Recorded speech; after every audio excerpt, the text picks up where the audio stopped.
Alright, question number 9, the last question, is the graphs and the equations. Included the derivative here as well and the gradient of the function. Okay. They say in the figure 4 shows a sketch of a curve C with the equation of f of x, where f of x equals to x plus 5 times 3x squared minus 4x plus 20. Deduce the range of values of x, for which f of x greater than or equals to 0. Alright, that's an easy question. As you can see from the mark, 1 mark we have with this question, part A. So, obviously we just realized by looking at the graph, this function gets the positive values, the outputs like f of x are positive.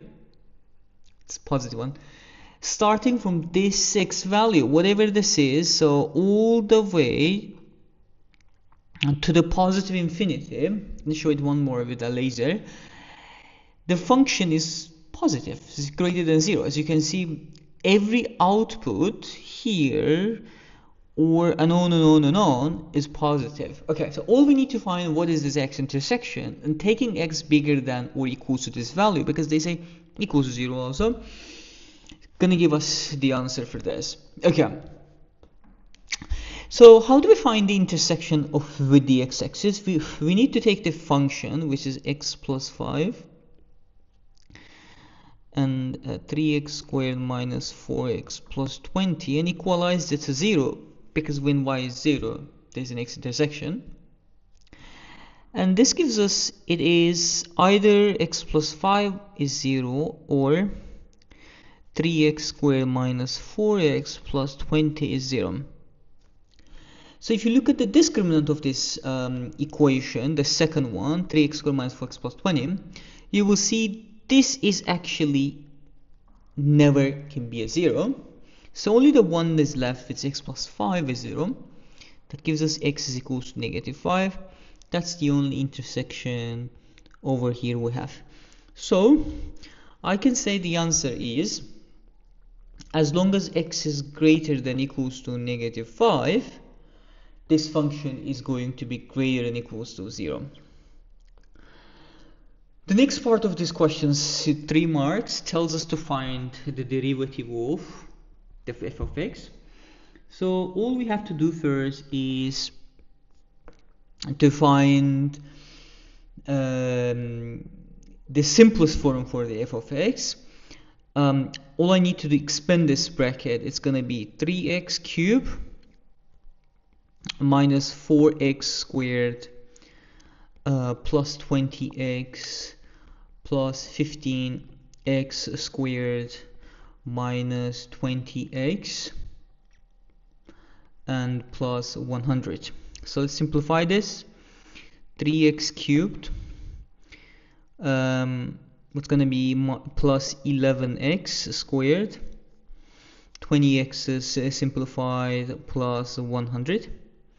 So the derivative of f of x will be, so you know the rule, it's going to be 3 times 3x, 3 minus 1, 2, plus 11 times 2x. That's going to be 9x squared plus 22x. That's the second answer for the derivative. Okay, so 1 mark and the 2 mark. A and B are done. Part C says the point R with the coordinates negative 4 and 4 lies on C. Given that the tangent to C at the point P parallel to the tangent to the C at the point R. Okay, so if tangent is a line, and if two lines are parallel, that means they have the same gradient. Let's say the gradient at R is the same as the gradient at P.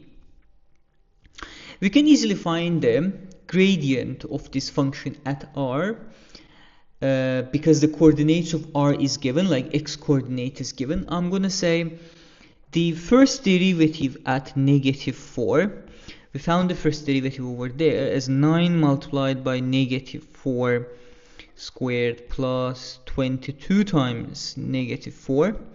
That is going to be equals to 56 if you calculate this. So since they have the same gradients and we do not know what is the x coordinate of P, so let's say this is the gradient at the point R. So the gradient at the point B, we know it's a 56. At what x point? We don't know it. It's let's choose x or a. Well, that doesn't matter anymore. So because that is also going to be using the same integration. Differentiation. That's the gradient function, let's say.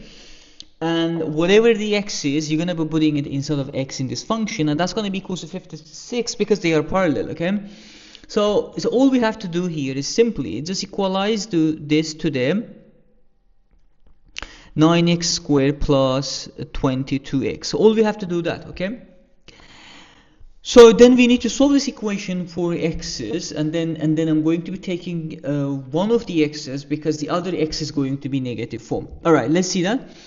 So if I try to solve this equation,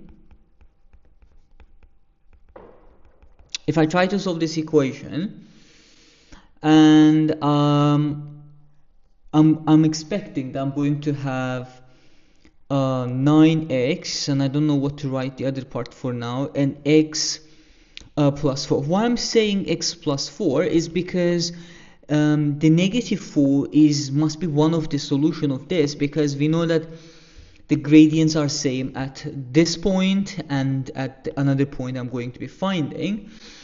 Okay, so all I have to think of, I know that x plus 4 we have something times 4 is -56. I'm sure that's going to be -14. Okay, so that means the x coordinate of the point P will be 14 divided by 9, and the other is -4, which we already knew it from the previous task. Okay, I mean from the point R. Okay, so we found it, and then that's it. X coordinate is this. And then find the point to which R is transformed with the curve, with the function is transformed. Find the point to which R is, okay, so R is the point -4 and 84. Yeah, so which is transformed with this and this. Each is going to give us 1 mark. This is the first one I'm writing. Y is equals to f of x minus 3. This means 3 units to the right. So 3 units to the right in the x direction. So that's a topic you know from the transformations. -1 and 84. And the second one, y equals to 4 f of x, which means stretch in the y direction. It's basically -4 and 4 times 84. So that basically tells us it's going to be -4. Only the y coordinate changes. 16 and 32.